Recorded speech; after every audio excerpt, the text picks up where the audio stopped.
আবার আমন্ত্রণ ইকশো বিজনেস সঙ্গে আছি রহমান রণ। দর্শক, আপনারা জানেন যে আজকে বেশ অনেক দিন পরে আমরা দেখতে পাচ্ছি আমাদের পুঁজিবাজারে কিন্তু একটা ঊর্ধ্বমুখী প্রবণতা আমরা দেখতে পাচ্ছি। আজকে কিন্তু একদিনেই আমরা দেখতে পাচ্ছি প্রায় 4.25% মতো আসলে ইন্ডেক্স বৃদ্ধি পেয়েছে এবং লেনদেনও ভালো গতি ছিল। আমরা দেখতে পাচ্ছি প্রায় 85%-এরও বেশি প্রতিষ্ঠানের দর বৃদ্ধি পেয়েছে। তো আজকে আমরা এই বিষয়ে কথা বলতে চাই, পুঁজিবাজারের শেষ এই লেনদেন নিয়ে কথা বলতে চাই। আমাদের সঙ্গে যুক্ত হচ্ছেন পুঁজিবাজার বিশ্লেষক শফিকুল আলম এফসিএ। শফিকুল আলম এফসিএ, আপনি তো শুনছিলেন আমার কথা। বলছিলাম যে অনেক দিন পর এরকম একটা পুঁজিবাজার আমরা দেখলাম। আমরা জানি যে বেশ একটা অস্থির অবস্থা ছিল, তো আজকে থেকে আমরা দেখতে পাচ্ছি যে একটা ভালো টার্নওভার হয়েছে। সেই সাথে আমরা যেটা বলছিলাম, প্রায় 328টি প্রতিষ্ঠানের দর বৃদ্ধি পেয়েছে, সেখানে দর হারিয়েছে মাত্র 60টির এবং ইন্ডেক্স এরকম অনেক দিন বাড়েনি আমরা দেখেছি। আজকে একদিনেই প্রায় 4.25% মতো বৃদ্ধি পেয়েছে। তো কীভাবে পুঁজিবাজারকে দেখছেন? আর নতুন একটা শুরু আমাদের বলা যায়, অর্থনৈতিক যে ইস্যুগুলো সেগুলোকে আপনি কীভাবে দেখছেন? ধন্যবাদ রণ, আমাকে এই একটা দেশের একটা ওভারঅল একটা অস্থির পরিস্থিতি শেষে এখনো আমরা বলতে পারছি না দাবি করে যে পরিস্থিতি পুরোপুরি স্বাভাবিক হয়েছে। সো এই যে অস্থিরতা চলছিল আমাদের বেসিস থেকে আমরা দেখেছি যে দীর্ঘদিন ইন্টারনেট বন্ধর কারণে 2000 কোটি টাকার উপরে আমাদের একটা খাত থেকে লস হয়েছে। আমাদের ফ্রিল্যান্সাররা দেশের বাইরে চলে গেছে, আপনারা জানেন।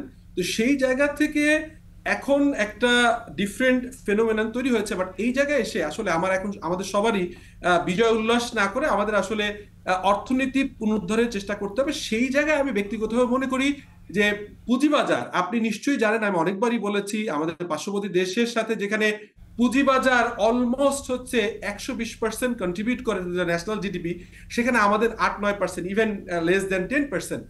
এই পুঁজিবাজার এখনই ঘুরে দাঁড়ানোর সময়।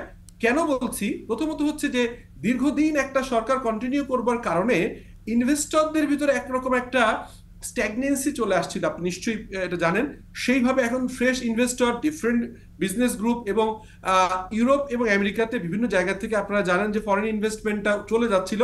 সেই জায়গাগুলো আস্থা ফিরে আসছে আস্তে আস্তে। অবভিয়াসলি এখনই ঠিক একদম নিশ্চিত করে বলা যাচ্ছে না, কিন্তু আমাদের ছাত্র জনতা যেভাবে একটা অভূতপূর্ব মানে গণ অভ্যুত্থান দেখিয়েছে, সেটিকে এখন কাম এন্ড কোয়াইট করে অর্থনীতি, ব্যবসা চালু করতে হবে, সমস্ত কলকারখানার আপনার নিরাপত্তা নিশ্চিত করতে হবে, দলমত নির্বিশেষে আমাদের ব্যবসায়ী সমাজকে প্রোটেক্ট করতে হবে। আমরা দেখতে পাচ্ছি সংখ্যালঘু এরকম বিভিন্ন ব্যবসায়ী প্রতিষ্ঠানে হামলা হচ্ছে, এটি অবিলম্বে বন্ধ করতে হবে। যদি আমরা এটা করতে পারি, আমাদের স্টক মার্কেট যেরকম একটা সার্বিকভাবে আজকে টার্নওভার, এটি জনগণের হচ্ছে বিপ্লব।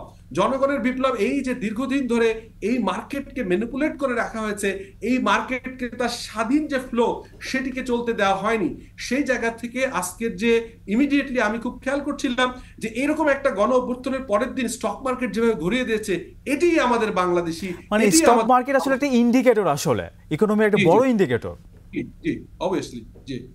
আমি বিশ্বাস করি যে এখন যদি আপনার পুঁজিবাজারকে স্বাধীন গতিতে চলতে দেওয়া হয়, পুঁজিবাজারে যত বাধা আছে, এনবিআর এর যে সংস্কারের কথা আমরা বলেছি, সেই সংস্কার হলে আমরা দেখব যে প্রাইভেট লিমিটেড কোম্পানি বা পাবলিক লিমিটেড কোম্পানির সঙ্গে আপনার লিস্টেড কোম্পানি যে ট্যাক্সের যে ডিফারেন্সটা আমরা বাড়ানোর কথা বলেছিলাম, লাস্ট বাজেটে আমাদের এই কথাটা শোনা হয়নি, আমরা প্রপোজাল দিয়েছিলাম ইভেন ঢাকা চেম্বার থেকে, সেটি করা হোক। এবং আমি মনে করি যে ট্যাক্স হলিডে শুধুমাত্র এরিয়া না, ট্যাক্স হলিডে দেওয়া উচিত হচ্ছে পুঁজিবাজারে যারা ক্ষতিগ্রস্ত কোম্পানি, তাদের ট্যাক্স হলিডে দেওয়া দরকার, তাদেরকে প্রণোদনা দেওয়া দরকার, যাতে করে এই পুঁজিবাজারে লিস্টেড কোম্পানিগুলো হচ্ছে দেশের অর্থনীতিকে টেনে নিবে। এবং আজকে আমাদের যত স্থাপনা হয়েছে, যত রকম ইকোনমিক অ্যাক্টিভিটিস, সেই ফান্ডিং আমরা ফরেন ফান্ড যেখানে নেইনি, লোকাল ফান্ড নিয়েছি, সেটি ব্যাংক থেকে না নিয়ে পুঁজিবাজারে একটা ফান্ডের মাধ্যমে আসার কথা বলে আসছিলাম। এখনই সময় এই জিনিসগুলো ইমপ্লিমেন্ট করবার জন্য। রণ, একদম আপনি বলছিলেন যে আসলে একটা গণ অভ্যুত্থান হয়েছে, তো এরপরে আমরা আসলে এফডিআই এর আশা করছি। আমরা জানি ডেমোগ্রাফিক ডিভিডেন্ডের ক্ষেত্রে খুবই ভালো একটা অবস্থানে, সেটাকে কাজে লাগাতে হবে। তো সার্বিকভাবে আসলে আমাদের অর্থনীতিকে আসলে আমাদেরকেই সাজিয়ে নিতে হবে। তো আমি একটু জানতে চাই যে কিছুদিন আগে আমরা দেখছিলাম যে সব বায়ারলেস, আজকে আমরা দেখতে পাচ্ছি সেলারলেস। তো কিভাবে দেখছেন ভবিষ্যৎ পুঁজিবাজারকে? এই জায়গাটাতেই হচ্ছে আমাদের নিজস্ব একটা চিন্তা চেতনার একটা দৈন্যতা আছে। স্পেশালি আপনি দেখেন বায়ারলেস যখন ছিল তখনও কিন্তু যারা ইনভেস্টর, হ্যাঁ, তারা কিন্তু ইনভেস্ট করেছে। ওয়ারেন বাফেট সেই কথাটা আপনার প্রোগ্রামে অনেকবার বলেছি যে এই দেশ আমরা জানতাম যে এরকম চলবে না, একটা জায়গায় এটা পরিবর্তন আসবে, পরিবর্তন আসতে হবে অর্থনীতিতে। সেই জায়গায় এখন হারানোর কিছু নেই। পুঁজিবাজার স্মরণকালের সবচেয়ে লোয়েস্ট পজিশন আছে। আজকে আমি আর্জ করতে পারি, আমি ব্যক্তিগতভাবে লায়াবল থাকব যদি কেউ এটাকে অন্যথা হয়। আমি বিশ্বাস করি এই দেশের রাজনীতি যদি একটা আগামী 2-3 দিনের ভিতরে একটা স্টেবিলিটি আসে, এই ইন্টারিম গভর্নমেন্ট যদি ফাংশনাল হয় এবং আপনার পলিটিক্যাল ভোটের যে স্বাধীনতা এস্টাবলিশ হয়, এই পুঁজিবাজার আপনি বিশ্বাস করতে পারবেন না রণ যে কতটা পজিটিভ। বিকজ আমরা দেখেছি যে ফরেন ইনভেস্টমেন্ট যেভাবে উইথড্রল হয়েছে ঢালাওভাবে, আমাদের বিগ ইনভেস্টররা পলিটিক্যাল বিবেচনায় তারা ফান্ড তুলে নিয়ে গেছে, সেইগুলো কিভাবে পজিটিভলি ফেরত আনা যায়, কিভাবে এই অর্থনীতিতে আমরা মনে করছি যে যত রিফর্ম দরকার, স্পেশালি ব্যাংক কমিশন করে রিফর্ম। কারণ আমরা দেখেছি অনেকগুলো ব্যাংক বিভিন্নভাবে হাতছাড়া হয়েছে, এটাকে বিভিন্নভাবে পলিটিসাইজ করা হয়েছে, সেখান থেকে বেরোয় আসতে হবে। ইন্স্যুরেন্স কোম্পানি, লিস্টেড কোম্পানি, এবং এই সব জায়গাগুলো যদি সংস্কার আসে, এই পুঁজিবাজার আমাদের যে জিডিপির যে কন্ট্রিবিউশন, আমাদের পি রেশিও, আমাদের যে ভলিউম হওয়ার কথা, আপনি অচিরেই হয়তো ইনশাল্লাহ এই মার্কেট 3,000+ কোটি টাকার একটা টার্নওভার আমরা দেখবো, এবং ইন্ডেক্সের একটা পজিটিভ আমরা র্যালি দেখবো। কিন্তু মনে রাখতে হবে এই জায়গায় এসে স্মল ক্যাপকে শক্তিশালী করতে হবে। আমরা এখন স্মল ক্যাপে কিন্তু প্রতিদিনই র্যালি দেখি।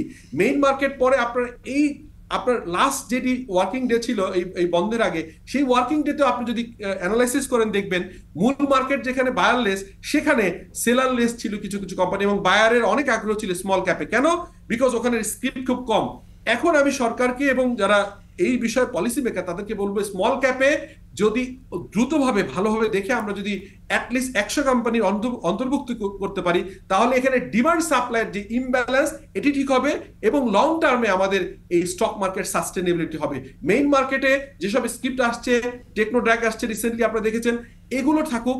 এখন মেইন মার্কেট বাদে আমার কাছে মনে হচ্ছে স্মল ক্যাপে, এসএমই মার্কেটে নতুন নতুন করে দেখে বুঝে যদি টেক কোম্পানি সহ অন্যান্য কোম্পানিগুলো আনার চেষ্টা করা হয়, তাহলে এই মার্কেটের নিজস্ব একটা যে শক্তি সেটা আমরা ফিরে পাবো বলে বিশ্বাস করি। এবং আমরা যেটা বুঝি যে স্মল ক্যাপে একটা ভালো পজিটিভনেস আমরা দেখতে পেলে এটার